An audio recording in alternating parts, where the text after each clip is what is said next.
Welcome to Food Vendor 101. My name is Frankie Epifani, and today we're going to be talking about how to turn a profit at a festival. And guess what, guys? The keyword today is going to be research. Man, I can't tell you how many times I made this mistake when I first got started in doing the food vending business. And this is one that has really helped my business tremendously. Yeah, that's the word I'm looking for. And it's actually took me to a whole nother level because I'm not making as many mistakes. And I'm not sure if I've talked about this in the past, but I'll just give you a quick example of what I'm talking about. When I first got into this business, I was trying any and every event possible just to do a show. So whether it cost me $1,000 to apply or to get in, or whether it cost me $200 or whatever it was, I was doing any kind of festival. Art festivals, music festivals, any kind of festival you can think of, art festivals. I was trying any and everything just to try to make a festival work. Well, this is the advice I'm going to give you guys today, and please take notes because this is extremely important.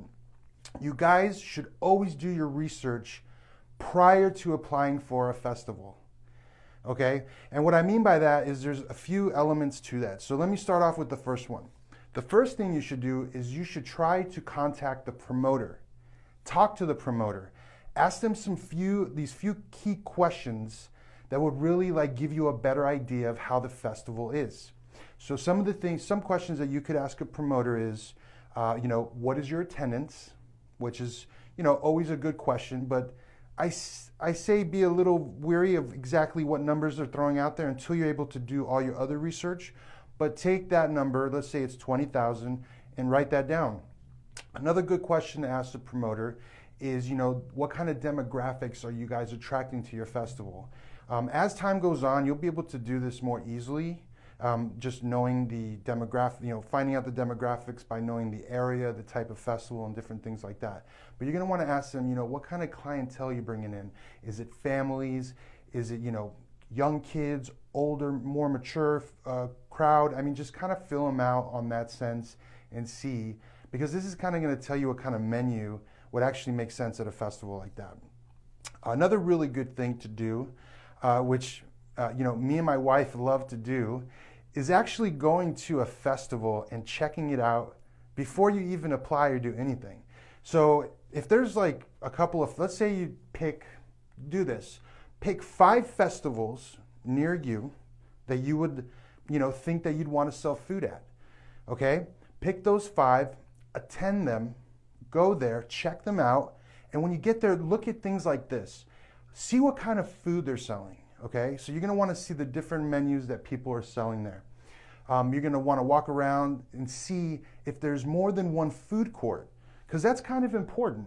There's a saying that we say in the business. It's called out of the flow and you're out of the dough. So you want to make sure that wherever your location is going to be, you're going to be where people are walking around and being able to see you so you can make sales. So you're going to want to go and see, do they have 1 food court? Do they have 2 food courts, 3 food courts? And you're going to want to study during the busy hours and see, hey, this is doing better than this area, or so on and so forth, and do your research and really look into what's happening, because I'll tell you what, that right there could save you from losing thousands of dollars at a festival. Just those 2 steps. Okay? So let's reiterate. The first thing you're going to do is you're going to contact the promoter, you're going to get information, and you're going to say, hey, how many people attend your show? What kind of food vendors do you have? How many food courts? So on and so forth. Then you're actually going to try to attend the festival. And you know what? I've contacted promoters and say, hey, I'm the spot. I do pizza. I do all these different concepts. We do this festival and that festival. We're interested in being a part of your show. So is there any way I could get free tickets to come check out your event and see if maybe our menu would be a good fit for you? And 9 out of 10 times promoters are like, absolutely. Now granted, if it's a festival where the ticket's $600, you're probably not going to get that kind of a freebie.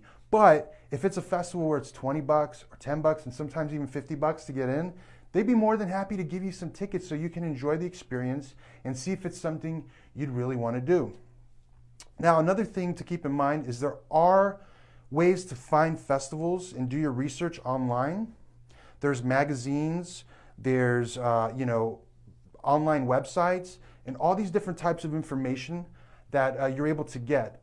So if you guys want to know what those are, just leave comments below, and I'll go ahead and, or you can even private message me through Facebook, and I'd be more than happy to give you that information and, you know, help you see or help you understand where you can go to find music festivals, art festivals, see the attendance and all that kind of cool stuff. I think that's pretty much it for the research.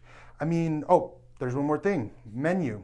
So while you're there, while you're at the festival, you're gonna want to, you know, walk around and talk to other vendors and see, hey, you know, talk to them. How's this festival doing? You know, how is it? You know, talk to them about being a food vendor. Like, you wouldn't believe how many times I've actually gotten some really good information from other food vendors, especially when it comes to, you know, the festivals that they've been at, or, you know, if they're in the same city. They've really taught me a lot, and they were able to give me information that was very useful, whether it was another vendor that knows more about something, or whatever the case is. I mean, I'm always learning too. I always keep an open mind in this business.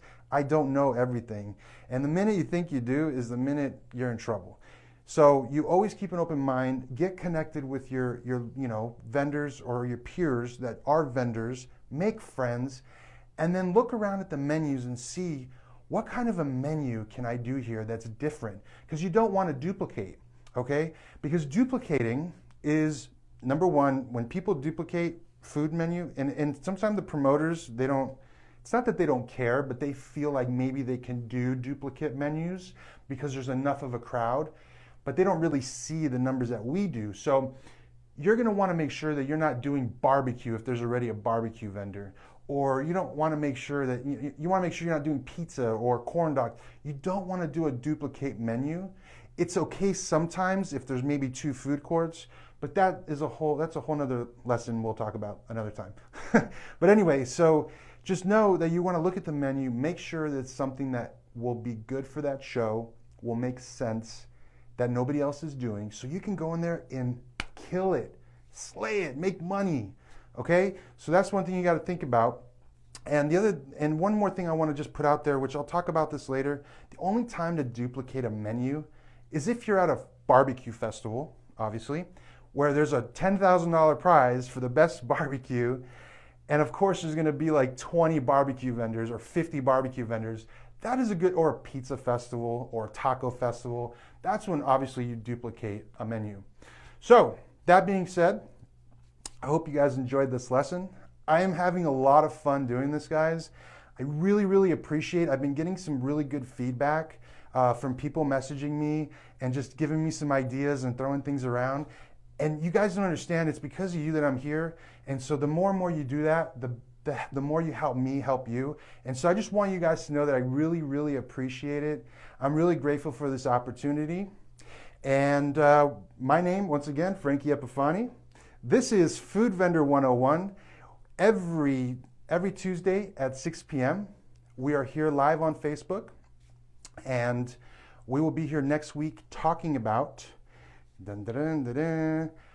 exactly how much your hard costs are to start a booth, to basically get started. So I'm going to talk about the necessities of what you for sure need. And then obviously once you pick a menu, you're going to need maybe some equipment that might not fit, you know, or it might be a little bit different from what other people are doing or whatnot. But I'm going to give you some hard cost equipment that you can actually go and pick up or order online and get your business started. So until next week, we'll see you then, 6 o'clock Tuesday. Thank you so much. Have a great night.